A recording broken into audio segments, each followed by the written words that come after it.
Bismillahirrahmanirrahim. Assalamu alaikum, my viewers, my student. Welcome back to our YouTube channel Learning with Shah. Students, जैसा कि आपको पता है कि हम ज्योमेट्री के अंदर जो है जनरल डिस्कशन कर रहे हैं और ऐसे टॉपिक्स को डिस्कस कर रहे हैं जो 8th क्लास, 9th क्लास और 10th क्लास तीनों में यूज़ हो सकते हैं, उनके कोर्सेज के अंदर शामिल हैं और तमाम जो है स्टूडेंट्स की रिक्वायरमेंट को फुलफिल कर रहे हैं। और इस ज्योमेट्री में मैं डिस्कस कर चुका हूँ पिछली अपनी 2 वीडियोस के अंदर टाइप्स ऑफ एंगल्स को। टाइप्स ऑफ एंगल्स में आज हम जो एंगल्स डिस्कस करने जा रहे हैं वो हैं वर्टिकल एंगल्स। वर्टिकल एंगल्स, ये लफ्ज़ वर्टेक्स से निकला हुआ है। क्यों? क्योंकि ये वर्टेक्स के अक्रॉस बनते हैं। नाउ स्टूडेंट्स, आप देख सकते हैं कि there are 2 lines which are intersecting each other on a particular point. इस पॉइंट को आप कोई भी नाम दे सकते हैं, पॉइंट ओ कह सकते हैं, पॉइंट ए कह सकते हैं, जो भी आपकी मर्जी है, कोई भी इंग्लिश के अल्फाबेट यूज कर सकते हैं। सो स्टूडेंट्स, 2 इंटरसेक्टिंग लाइंस जब किसी एक पॉइंट पे एक दूसरे को इंटरसेक्ट करती हैं तो उस इंटरसेक्टिंग पॉइंट यानी उस वर्टेक्स के अक्रॉस जो एंगल बनते हैं उन एंगल्स को हम कहते हैं वर्टिकल एंगल्स। और जो पुराना हमारा कोर्स हुआ करता था मैथमेटिक्स का, उसमें ये किसी ज़माने में फर्स्ट थ्योरम भी होता था कि prove that the vertical angles are formed by the 2 intersecting lines are congruent. या ये भी कहा जा सकता था कि if 2 lines intersect each other then the vertical angles so formed are congruent या इक्वल। ठीक है। So students, what are vertical angles? इनकी डेफिनेशन को भी जरा देख लेते हैं कि a pair of non adjacent angle, a pair of non adjacent angles, ये 2 एंगल्स होते हैं। और कौन से होते हैं? नॉन एडजेसेंट होते हैं। नॉन एडजेसेंट का मतलब कि जिनमें कोई कॉमन आर्म मौजूद नहीं होता, कॉमन आर्म मौजूद नहीं होता। जैसे कि आप देख रहे हैं एंगल 1 जो है इसके अपने आर्म्स हैं और इसके अपने आर्म्स हैं।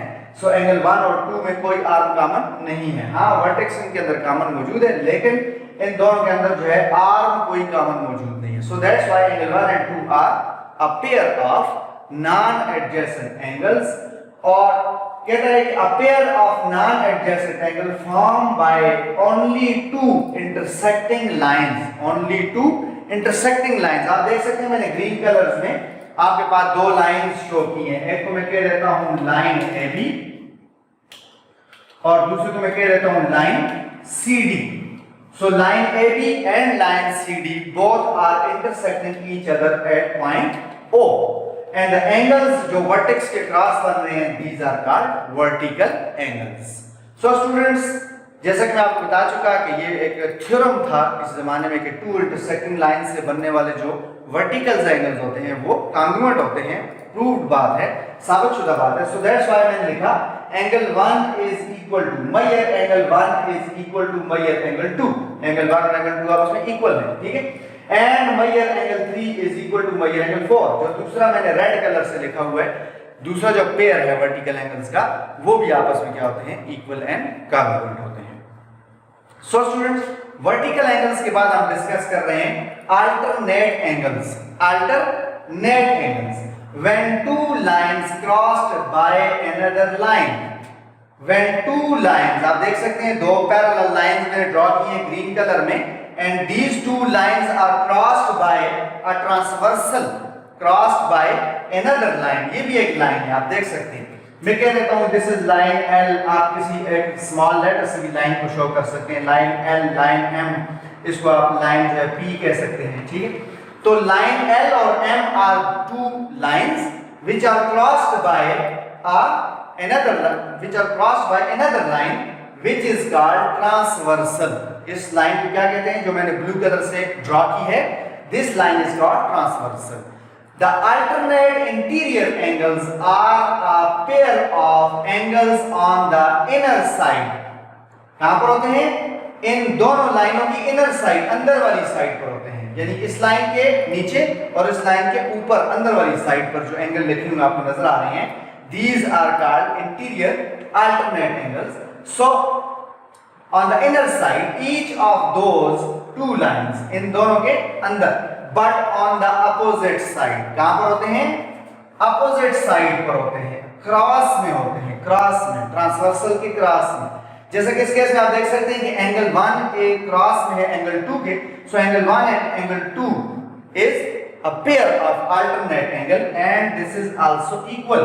ये भी बकायदा प्रूव्ड बात है, ये भी साबित शुदा बात है कि अगर दोनों लाइनें पैरेलल हैं तो, provided that if two lines are parallel, L and M are parallel, and then a transversal cuts them on 2 points, then the pair of alternate angles, the two pair of alternate angles are congruent. So angle 1 का जो आप देख सकते हैं cross में कौन सा angle है, एंगल 2 है, so angle 1 is equal to measure angle 2, और एंगल 3 की क्रॉस में कौन सा एंगल है, 4 है, so angle 3 is measure angle 3 is equal to measure angle 4.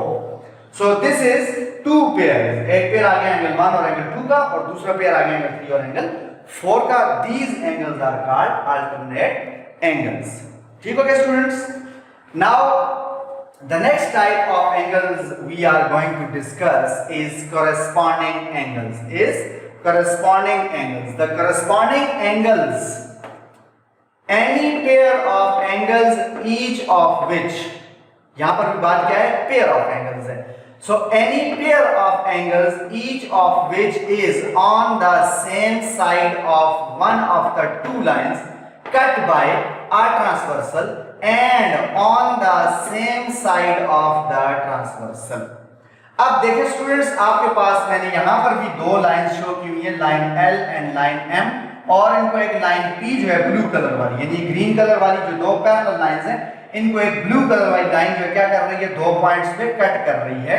तो ये जो ट्रांसवर्सल लाइन है, इस ट्रांसवर्सल लाइन के कट करने से क्या होगा, यहां पर आपके पास चार पेयर बनेंगे करस्पॉन्डिंग एंगल्स के. और वो किस तरह के होंगे, बिल्कुल आसान तरीका है स्टूडेंट्स. यहां पर आप देख सकते हैं कि इस लाइन के ऊपर एंगल 1 है और दूसरी ग्रीन लाइन M के ऊपर एंगल 5 है, दोनों ऊपर हैं और ट्रांसवर्सल की लेफ्ट साइड यानी सेम साइड पर है.